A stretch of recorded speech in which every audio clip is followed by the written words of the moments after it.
Now students लेते हैं question number 11। आपको बोल रहा है which has more resistance. So part A कह रहा है a long piece of nichrome wire और अ शॉर्ट वन। अब बच्चों देखो, मान लो ये पार्ट वन का हम यहाँ पे डायग्राम बना रहे हैं आपका, ठीक है ना। सो ये देखिए, ये एक लॉन्ग पीस है नाइक्रोम का, ठीक, और ये एक शॉर्ट पीस है, ये देखिए, ठीक है। मान लो एग्जाम्पल के तौर पे मान लो कि इसकी लेंथ एल है और इसकी डबल है। तो ये हो गया आपका कौन सा, ये हो गया आपका लॉन्ग पीस, लॉन्ग पीस, और ये हो गया आपका शॉर्ट पीस। अब बताइए, और क्रॉस सेक्शन एरिया दोनों का सेम है, तो जब वो लेंथ में चेंज कर रहा होगा तो क्रॉस सेक्शन एरिया आपको कांस्टेंट मानना है। इसका भी क्रॉस सेक्शन एरिया ए, इसका भी ए, ठीक।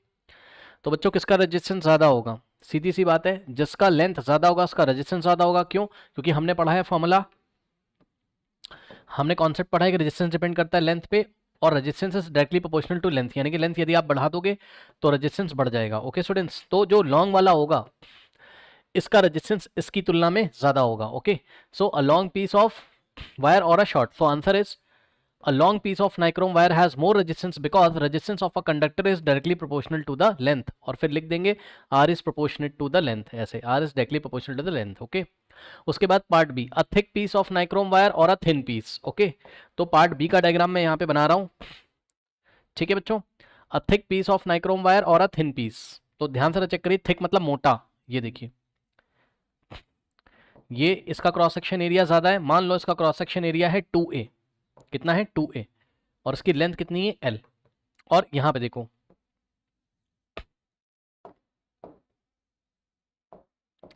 ये एक नाइक्रोम का वायर है और इसका क्रॉस सेक्शन एरिया ओनली ए है, और इसकी लेंथ उतनी है जितनी पहले वाले की थी, ठीक। तो ये हो गया थिक, थिक का मतलब मोटा वायर है, मोटा वायर है तो क्रॉस सेक्शन एरिया ज्यादा है, और ये थिन है। अब बताइए, हमने पढ़ा हुआ है बच्चों resistance is inversely proportional to cross section area, यानी कि अगर आपका एरिया बढ़ जाएगा तो रेजिस्टेंस डिक्रीज हो जाएगा, ठीक है ना। सो यहाँ पे एरिया ज़्यादा है इसलिए इसका रेजिस्टेंस क्या है, लेस है। एरिया यहाँ पर क्या है, लेस है, इसलिए इसका रेजिस्टेंस क्या है, ज़्यादा है, ठीक है बच्चों।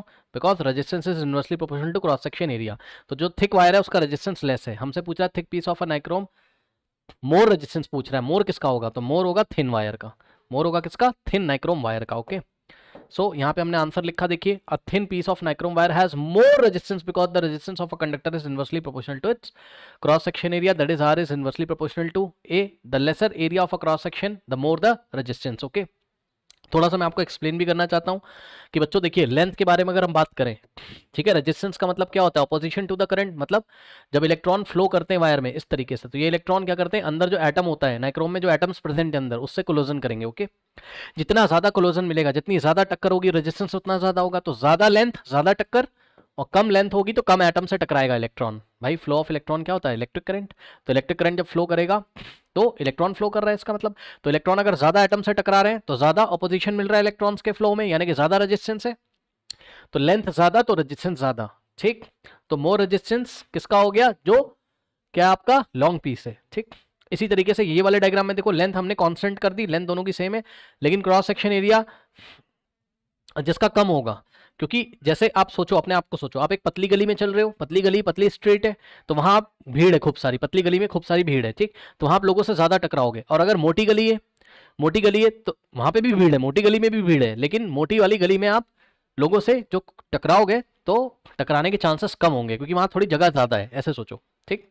तो आप आराम से पास कर जाओगे मोटी वाली गली में से, लेकिन पतली वाली गली में से आप पास नहीं कर पाओगे। तो वही चीज है यहाँ पे, देखिए बच्चों, यहाँ पे एटम्स है और यहाँ पे भी एटम्स है, ठीक है।